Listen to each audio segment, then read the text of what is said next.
Good morning and welcome to today's session, Scholarships, Where They Are and How to Get Them.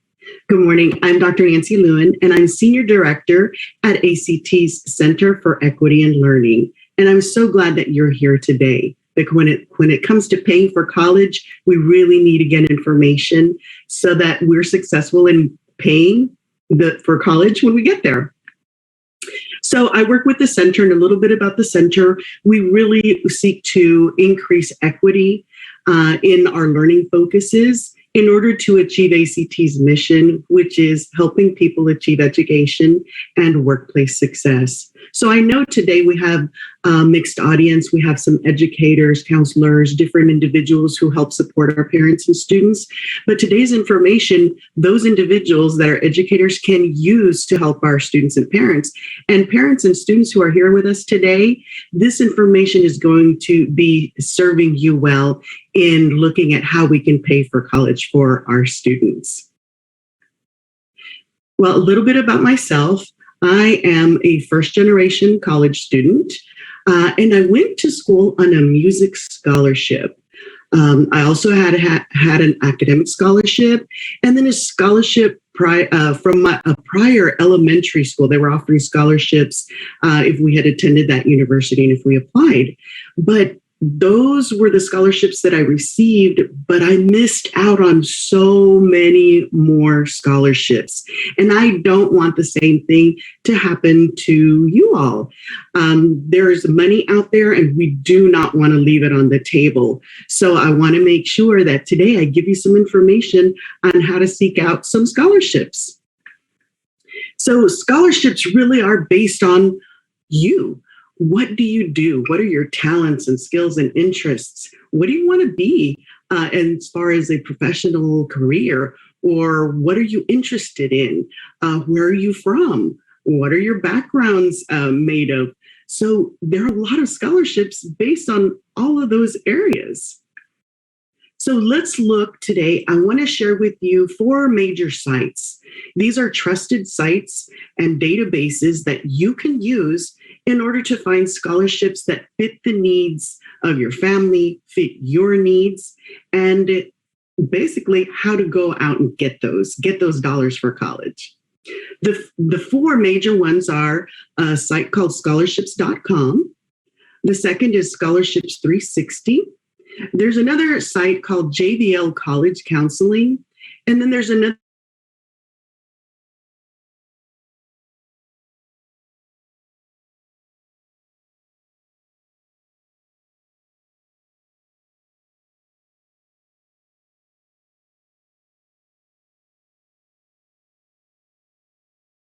we won't be able to do it live, but we sure want to get those answers to you. So let's talk about our first scholarship, and that is scholarship that you could find at scholarships.com, and that has to do with ACT. Did you know that depending on your ACT score, there are certain scholarships available to you? So on this slide, if you look at ranges of scores for ACT, you can click on that when you go to the scholarships.com site and find the scholarships that apply to that ACT score range. So make sure no matter what your score is, you go and search those out because you can find scholarships. Another another site I want you to look at is, let's go deeper into that range. So I selected that ACT scores from 21 to 25 scholarships. And there are some specific scholarships in there, and I wanted you to see what it looks like. It'll give you the name of the scholarship. It'll give you the amount or the range or the possible scholarship amount, and then it'll give you the due dates. And those due dates are super, super important. I know that the link is on this slide, but at the end, you will be able to get all of this slide deck in order for you to make sure that those links are used by you and your student in order to click through and find those dollars. So there is another section on scholarships.com, and it's the scholarship directory. And it starts listing all kinds of scholarships that you can achieve. So if you have an interest in art, if you have a certain ethnicity, if you're a certain gender, if you're an honor student, or you have a certain military affiliation, you can go to scholarships.com directory and find those that fit you, who you are, fit your family, fit your needs. And there's also scholarships for different physical disabilities, for the school year you're in. There's so many more. So let's take a look at some of these. So we have some scholarships that are varied from abilities and conditions. You could have ADHD, you could have ADHD, ADD, we could have Asperger's or allergies. There are so many different conditions, and people with varied abilities do have access to these scholarships as well. So don't cut yourself short. You have so many different available possibilities for you and how to pay for college. So don't forget to go to that scholarships.com site.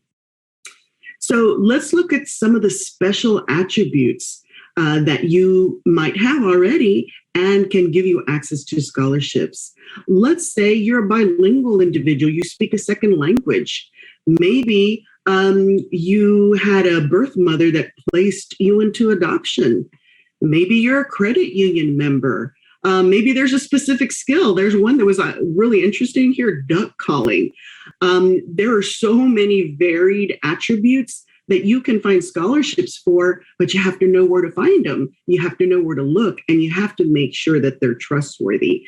So if you go to this one, scholarships.com, you can find the link and you can look at all the special attributes. Maybe you're a dancer. Maybe you play a particular instrument. So make sure you're searching out all of those attributes and abilities you have to find your scholarship. Then there's another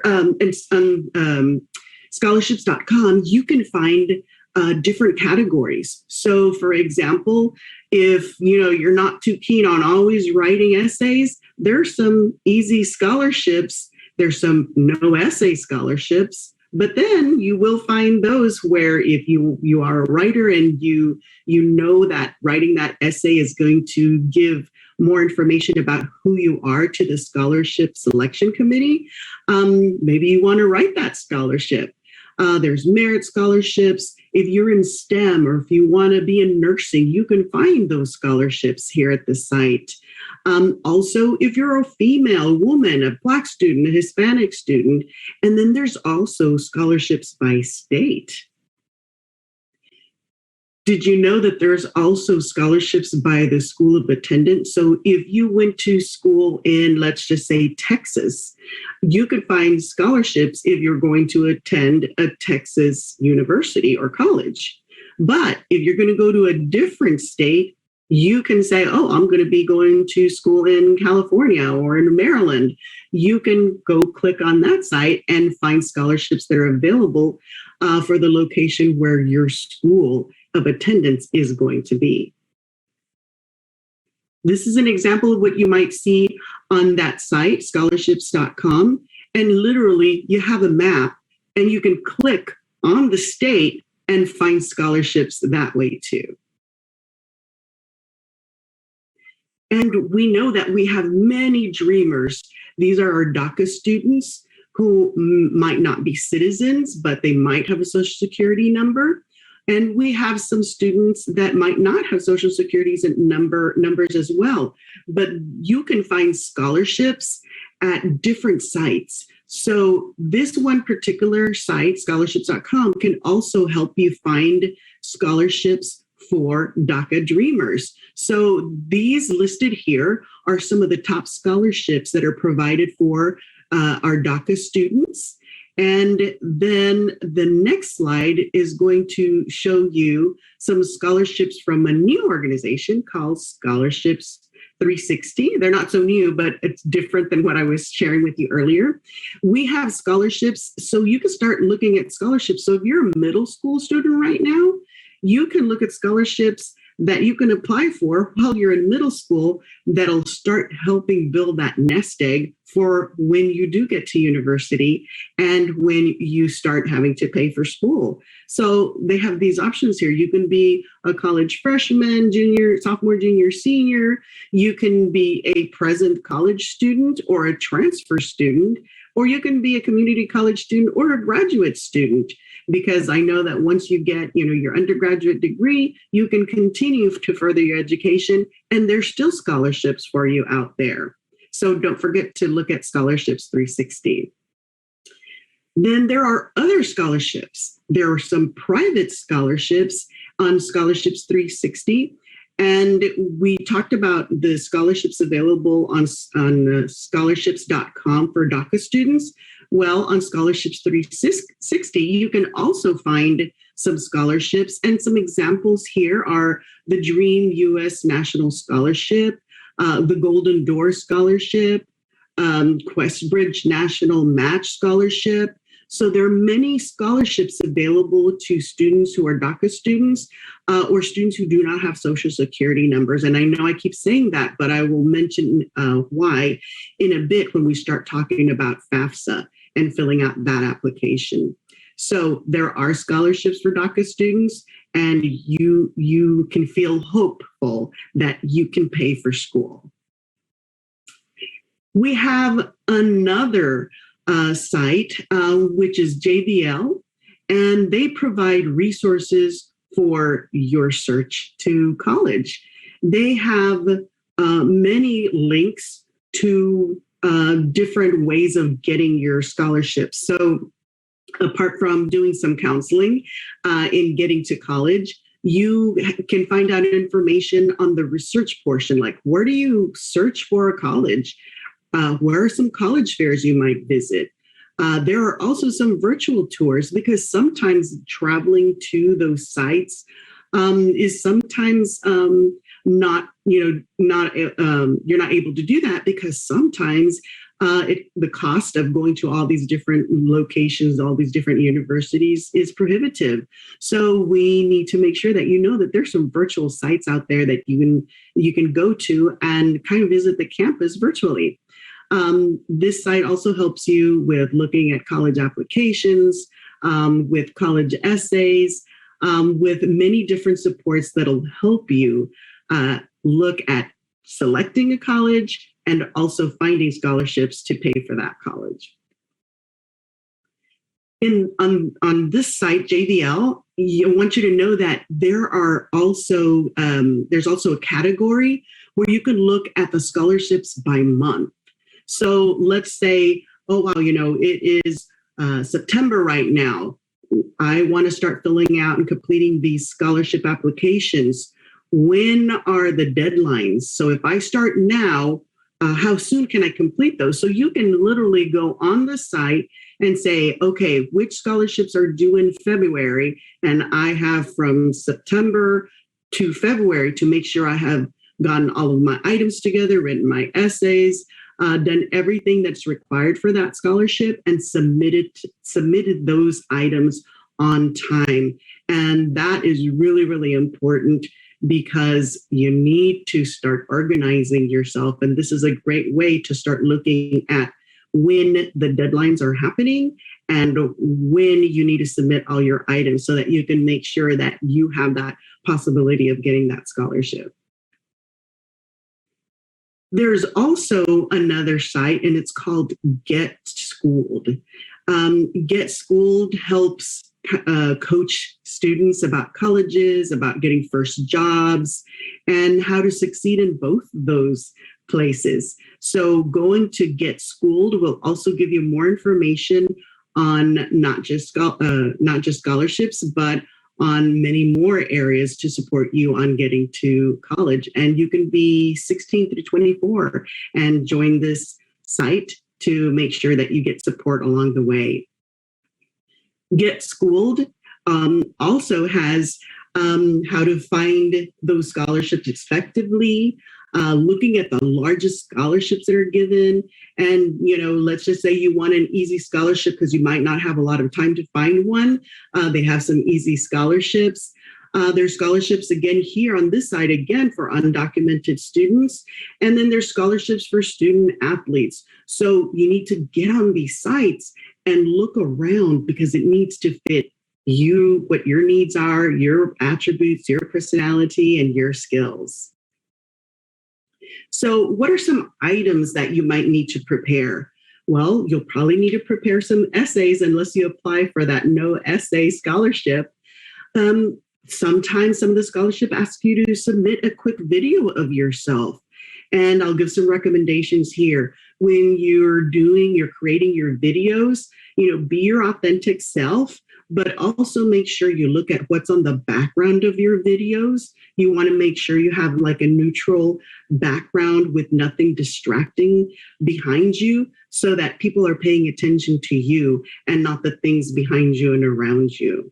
You also want to make sure that you are requesting your transcripts from your high school. Talk to your counselor, find out what the process is, and make sure that you get those transcripts to be able to submit those to the scholarship organization sites. Also, letters of recommendation. And, when I was in high school, no one really told me about letters of recommendation. It wasn't until I started filling out applications that I realized, oh, I need letters of application. And I thought, who am I going to ask? Well, you need to consider some of your teachers, some of the individuals that you really have found a connection with at school, that you connect with, that truly know you, that they know your skills, they know your attributes, they know your work ethic. And also don't forget that there's people outside of school that can write letters of recommendation. So if you've had a job, if you've had an apprenticeship or an internship, those individuals can also write letters of recommendation. But what's important is to remember that we need to give them time because they go about their daily work. They have their jobs. They have those daily things that happen with people and families. So you need to give these individuals a heads up early enough so that they know that you're requesting that they're a letter of recommendation, but give them enough time so that they can write these for you.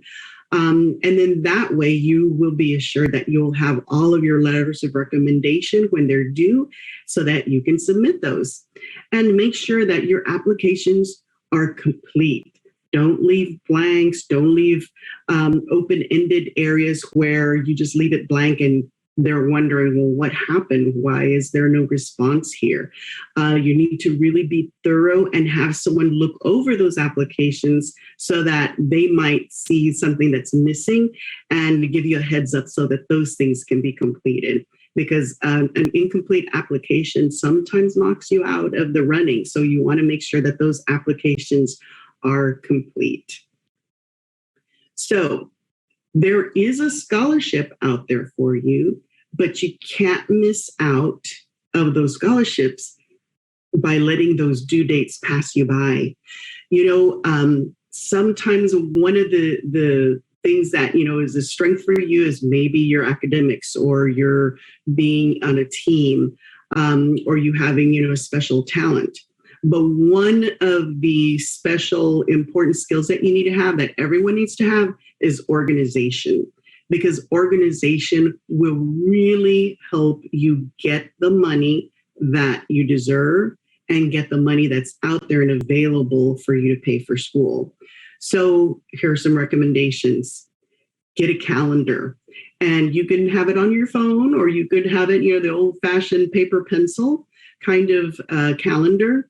And you need to start looking at all the scholarships on the sites that I showed you and start considering which ones feel like me, which ones meet my needs, which ones are there because of my attributes or my skills.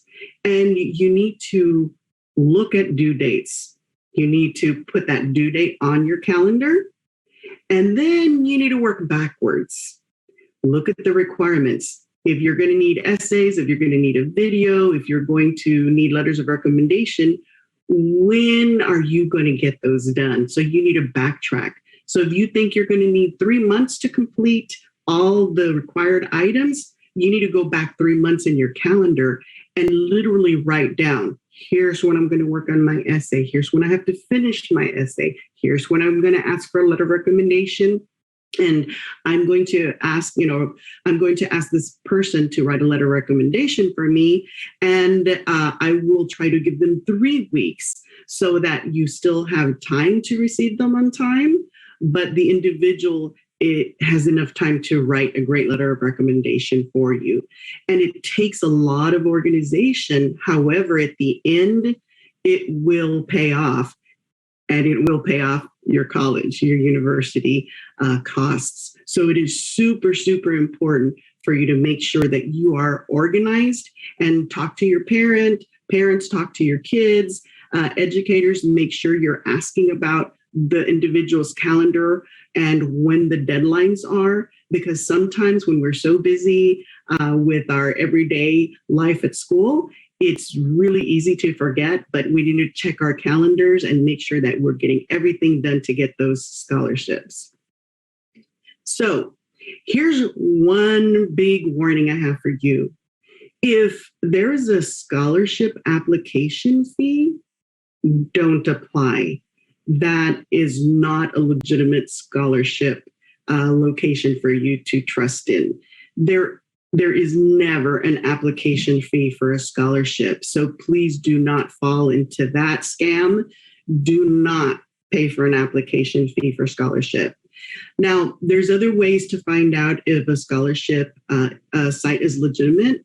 Look for lists of maybe previous scholarship recipients that have received that scholarship before and information.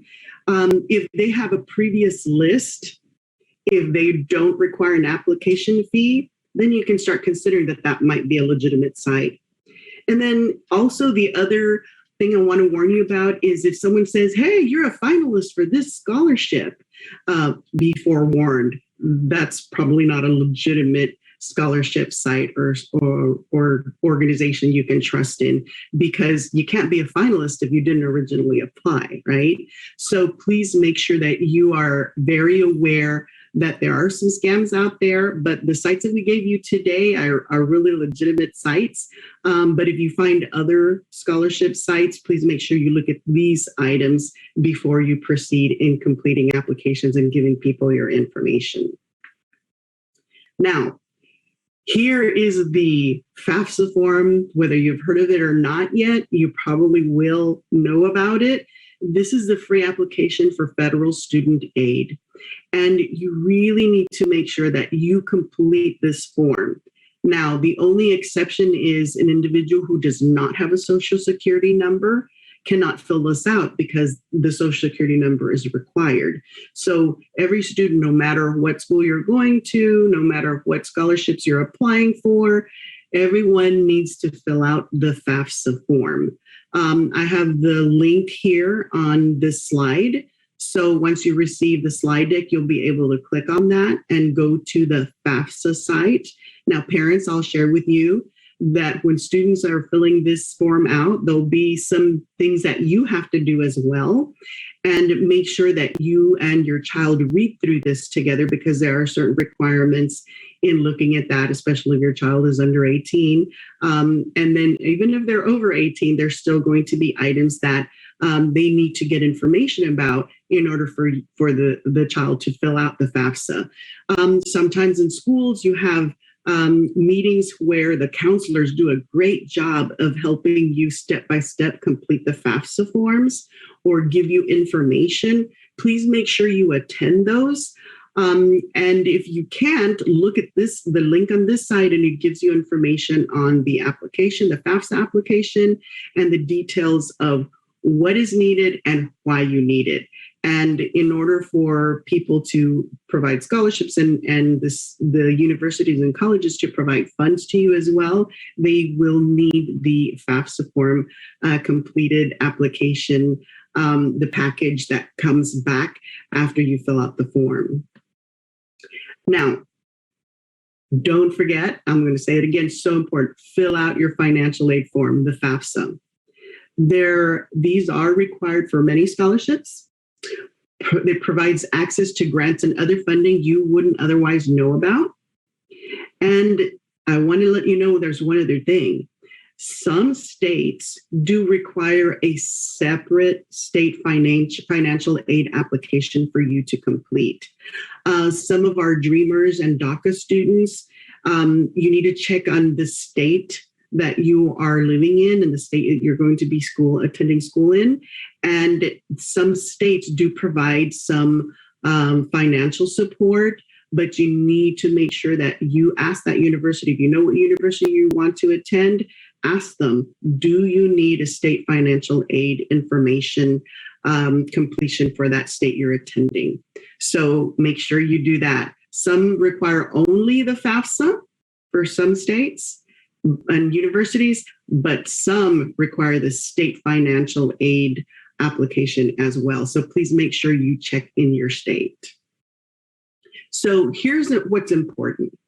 When you're filling out your application, when you're writing your essays, when you are sharing with that scholarship organization, the reader, the reviewer of that scholarship application, they want to know who you are. So show them your true self.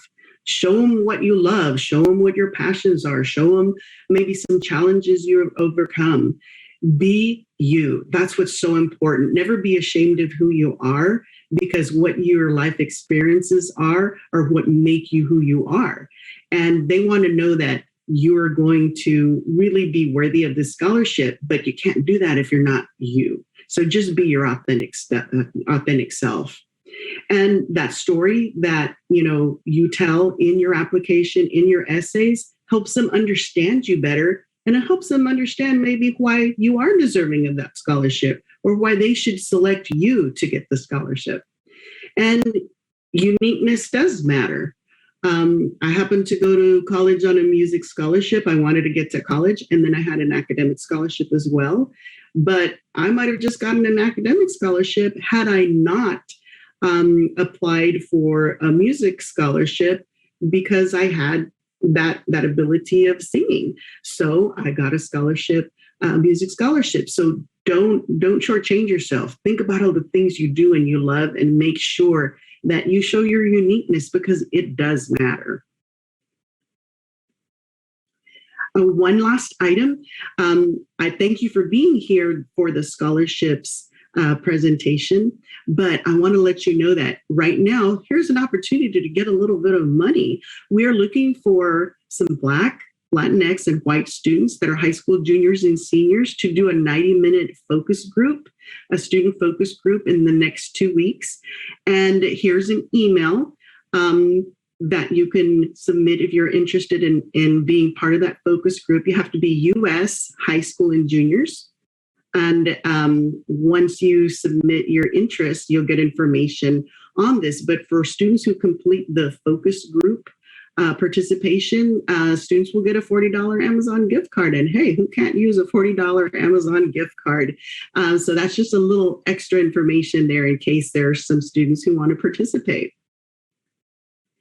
And we get to our questions portion. Just remember that if you have a question, please submit it to the Q&A box. We'll collect all of those questions and we'll get information and answers back to you as soon as we get all of the questions together. And we hope that today's presentation about scholarships has really inspired you and given you hope that even if you might not have enough money to go to school, you can get scholarships. You can find sources that'll help fund your school. So I really want to thank you for joining us today. And if you have those questions, don't hesitate. I will be happy to provide you responses. And I know that your determination will get you those scholarships you need, and that your individual abilities, talents, and skills are going to get you dollars to help pay for school, no matter what grade level you're in, no matter where you come from, no matter your zip code, and no matter your talents and abilities. So make sure that you complete those applications on time. And remember, stay organized, and make sure you don't miss those deadlines and due dates. All right, everyone, thank you for joining me today. I really sincerely hope that you find that scholarship that you need to pay for school. Bye, everyone. Thank you so much.